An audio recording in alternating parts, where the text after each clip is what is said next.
మరి జనసేన పార్టీ 13వ ఆవిర్భావం సందర్భంగా ఇక్కడ విచ్చేసినటువంటి జనసైనికులకు వీర మహిళలకు అందరికీ కూడా నేను 13వ వార్షికోత్సవం సందర్భంగా మీ అందరికీ శుభాకాంక్షలు తెలియజేస్తున్నాను. మరి పార్టీ పెట్టిన 13 ఏళ్ళ తర్వాత మరి మా పార్టీ విజయవంతంగా గెలవడం జరిగింది. తర్వాత మా డిప్యూటీ సీఎం గారు అయిన తర్వాత పవన్ కళ్యాణ్ గారు మరి రాష్ట్రాన్ని అంతా అభివృద్ధి చేయడం జరిగింది.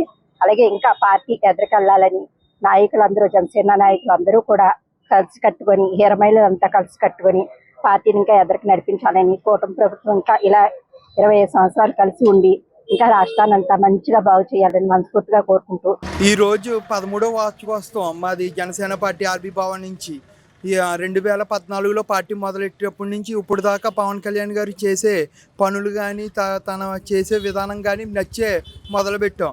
ఆయన ఎవరైనా రాజకీయంలోకి వచ్చారంటే ఎవరైనా డబ్బు సంపాదించుకోవడానికి వస్తారు, కానీ ఈయన ఉన్న డబ్బులు పెట్టి రాజకీయం ఎలా చేయాలో మా యువత అందరికీ నేర్పిన ఏకైక వ్యక్తి మా పవన్ కళ్యాణ్ గారు.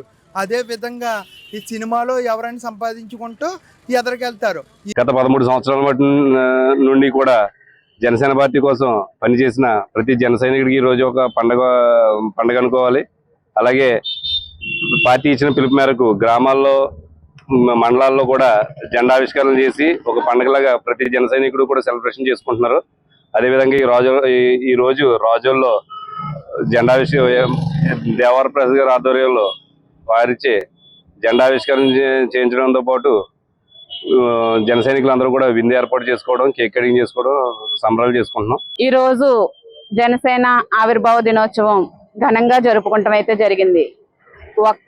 ఒక్కడితో మొదలైన జనసేన పార్టీ ఈవేళ కొన్ని లక్షల మందితో రాజ్యాధికారం వైపు నడిచింది.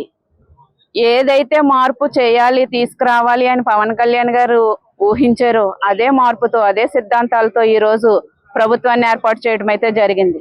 ఈ ప్రభుత్వాన్ని ఏర్పాటు చేయడానికి కృషి చేసిన ప్రతి ఒక్క జన సైనికులకు, నాయకులకు, వీర మహిళలకు ఈ రోజు జనసేన ఆవిర్భావ దినోత్సవ శుభాకాంక్షలు తెలియజేసుకుంటున్నాము.